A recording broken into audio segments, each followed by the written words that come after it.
5, 4, 3, 2, 1. You're live with Neve.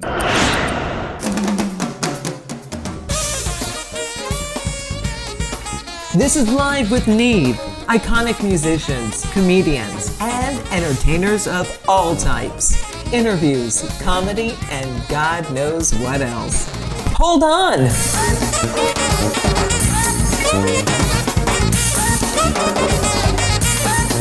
Hi everybody, Live with Neve. I'm here with Andre Chumley, Frank Zappa, Project Object, many other things. I'll let him introduce himself. His reputation speaks for itself.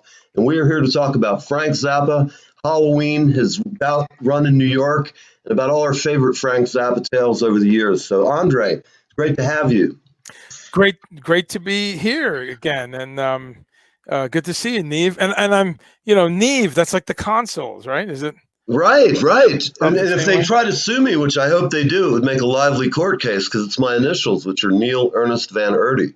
That's great. I love it. I mean, what are they going to do? Sue me for using my own initials? Well, I know. Don't put it past some of these companies. I'm sure somebody will get a hold of it, and if it creates controversy, I'll take it down. I'll agree to the cease and desist. If they're going to sue me, I'm going to be like, here, I'll send you my royalties for the past 2 years. Here, I got $3 for you. Free publicity, yeah.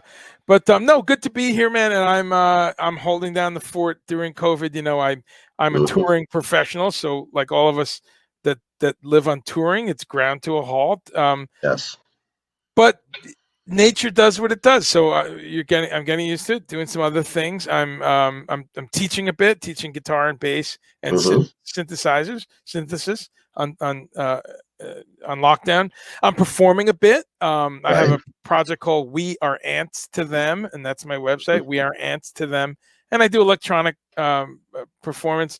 And then just kind of my interview world is also a growing thing.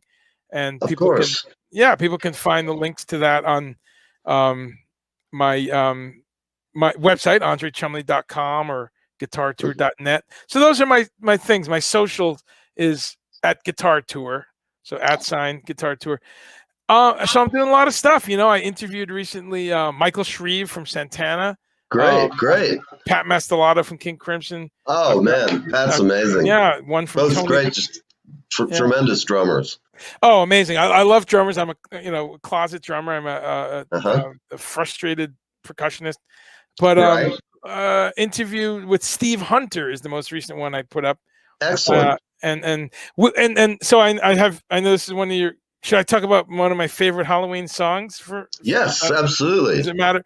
So which brings to mind so Steve Hunter, for those of you who don't know, is not a household name as much as he should be, but I think one of the most important guitarists in American rock and roll for the following reasons. He played with Mitch Ryder's Detroit, right, on a bunch of that cool early stuff. What a great way to grow up. Yeah, but he grew up in Detroit, but his or lived in Detroit then. His good friends in the late 60s, early 70s included the original Alice Cooper band. Yes. They used to come and watch him play with Mitch Ryder. Mm-hmm. So that's important because they're watching this guy going, Michael Bruce, take some notes here, Glenn Buxton. And because they stayed good friends. And when Alice Cooper, when that band broke up and Alice Cooper did his very first albums just under Alice Cooper, Steve Hunter played on the first few records. Yes. Goes to Hell, Welcome to My Nightmare, Lace. Right. Tremendous albums that came out in that. I remember buying them with my paper route money, heading down to Sam Goody's, coming back with a bunch of albums and listening to that stuff and going, wow, this is cool. So that's one of my favorite Halloween tracks. Two of them, Goes to Hell. Wow, and that's just really scary stuff when you're a kid. Some of those lyrics, sure. And then "Welcome to My Nightmare." That's really creepy with absolutely none other than Vincent Price and the Black Widow and all that. Right. So I would pick anything from there. And then the other thing I would pick is just in the scary realm would be a very scary riff. Frankenstein. What a you got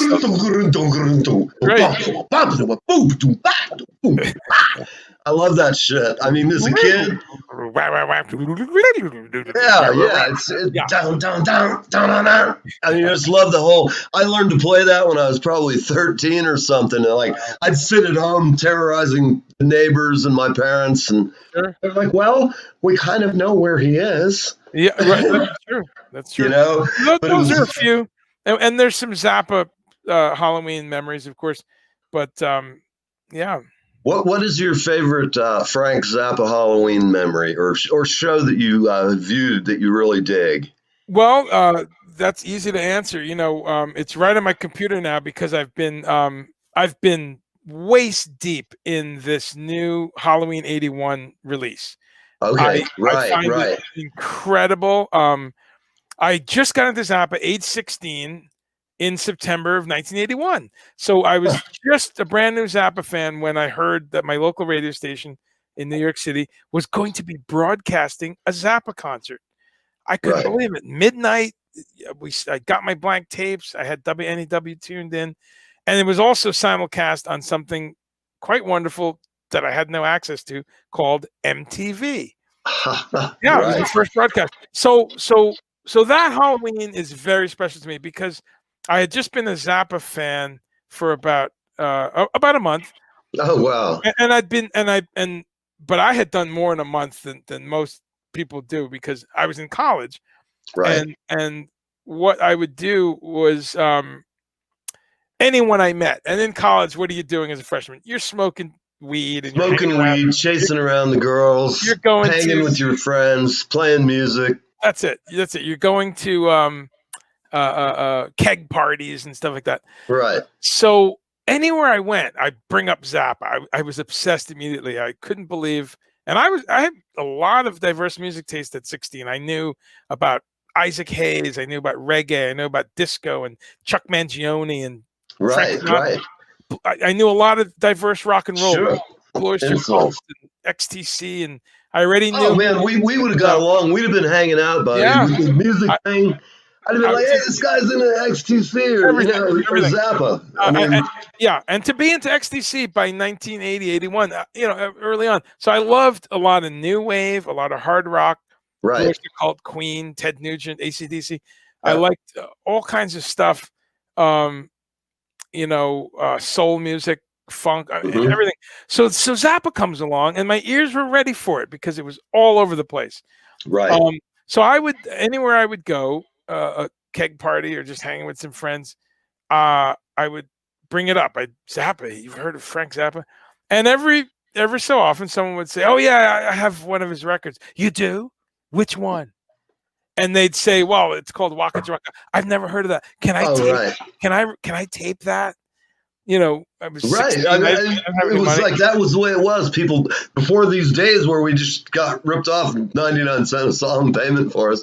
We had these glorious records with great artwork. And like Frank Zappa, think about his claymation. That's that was, and those records were about 99 cents per song, 10, 12 songs. They were about $12, $15. But the commission for them was a little better than nowadays. Absolutely. It was a trade-off. You had a booklet to look at if you're lucky, or some stuff to, that's a whole other discussion. But so I had this really good collection of Zappa. Here comes Halloween. He's on the radio.